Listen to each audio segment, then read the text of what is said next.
Have you ever found yourself stuck in a loop, replaying conversations in your head, or worrying endlessly about the future? You might call it overthinking, but what if I told you it's much deeper than that? What if it's a survival mechanism your brain developed a long time ago, a strategy to protect you from a world that once felt unsafe and unpredictable? Let's talk about the real pain behind your overthinking. For many of us, the roots of this habit go all the way back to childhood. Imagine being a child in an environment where things were constantly changing.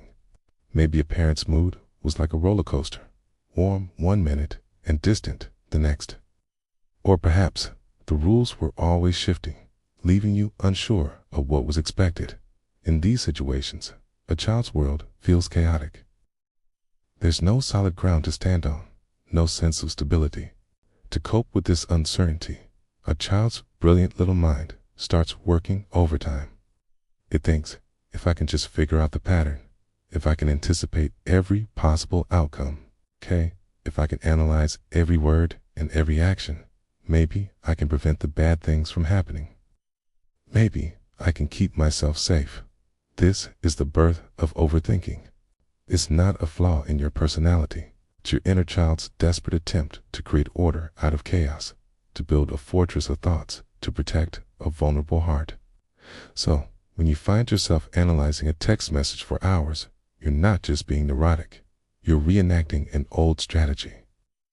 Your brain is trying to predict whether the person on the other end is about to pull away, just like someone might have in your past. When you lie awake at night, worrying about a mistake you made at work, you're not just being a perfectionist. You're trying to control the outcome, to prevent criticism or rejection that once felt devastating. Your mind became a detective, constantly scanning for clues, looking for threats, and trying to solve the puzzle of how to be loved and secure. Hypervigilance was a full-time job. It was exhausting then, and it's exhausting now. The problem is, this strategy that helped you survive childhood is now holding you captive as an adult. The world is different now.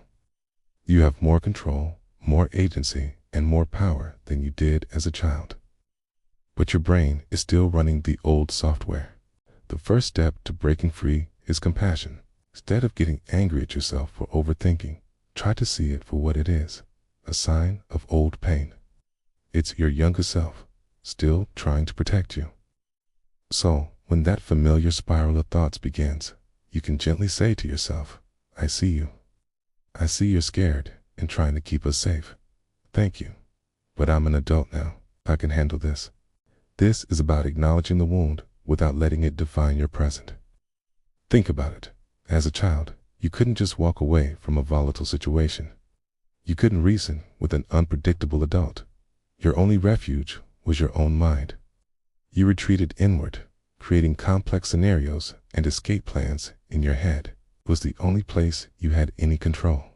Now, as an adult, you have choices. You can set boundaries. You can communicate your needs, can walk away from situations that are unhealthy. You don't need to live in your head anymore because you can take real, tangible action in the world. The fortress of thoughts is no longer a shelter. It has become a prison.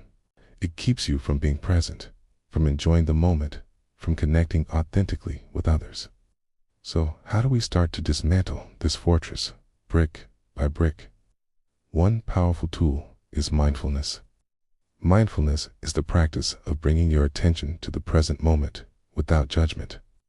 When you catch yourself overthinking, take a deep breath. Feel the air into your lungs and then leave your body. Notice the sensation of your feet on the floor. Listen to the sounds around you. This simple act pulls you out of the swirling vortex of your thoughts and anchors you in the reality of the here and now. In this moment, right now, are you safe? Most of the time, the answer is yes. Another technique is to challenge your thoughts. Our overthinking mind loves to catastrophize, to jump to the worst possible conclusion. When a thought like everyone is mad at me pops up, ask yourself, is that 100% true? What is a more balanced, realistic perspective? Maybe one person seemed a bit off, but others were perfectly friendly. This practice often used in cognitive behavioral therapy, helps you see that your thoughts are not always facts, okay? They are often just echoes of old fears. It's also crucial to connect with your body. Overthinking keeps us trapped from the neck up. We live in our heads. To counteract this, engage in physical activities. Go for a walk and pay attention to the movement of your legs and arms. Do some stretching and notice where you hold tension. Dance to your favorite song. Physical movement releases stored stress and helps you feel more grounded and integrated, reminding you that you are more than just your thoughts. You are a whole being. And perhaps most importantly, let's talk about self-soothing. Your inner child is still looking for that safety and reassurance they never consistently received. You can give that to yourself now. When you're feeling anxious and your mind is racing, what would feel comforting? Maybe it's wrapping yourself in a warm blanket, making a cup of tea, listening to calming music, or journaling your fears to get them out of your head and onto paper. You are now the safe, predictable adult your younger self always needed. This journey is not about eliminating all negative thoughts. That's impossible. It's about changing your relationship with them. It's about realizing that you are the sky and your thoughts are just the weather passing through. You don't have to get swept up in every storm.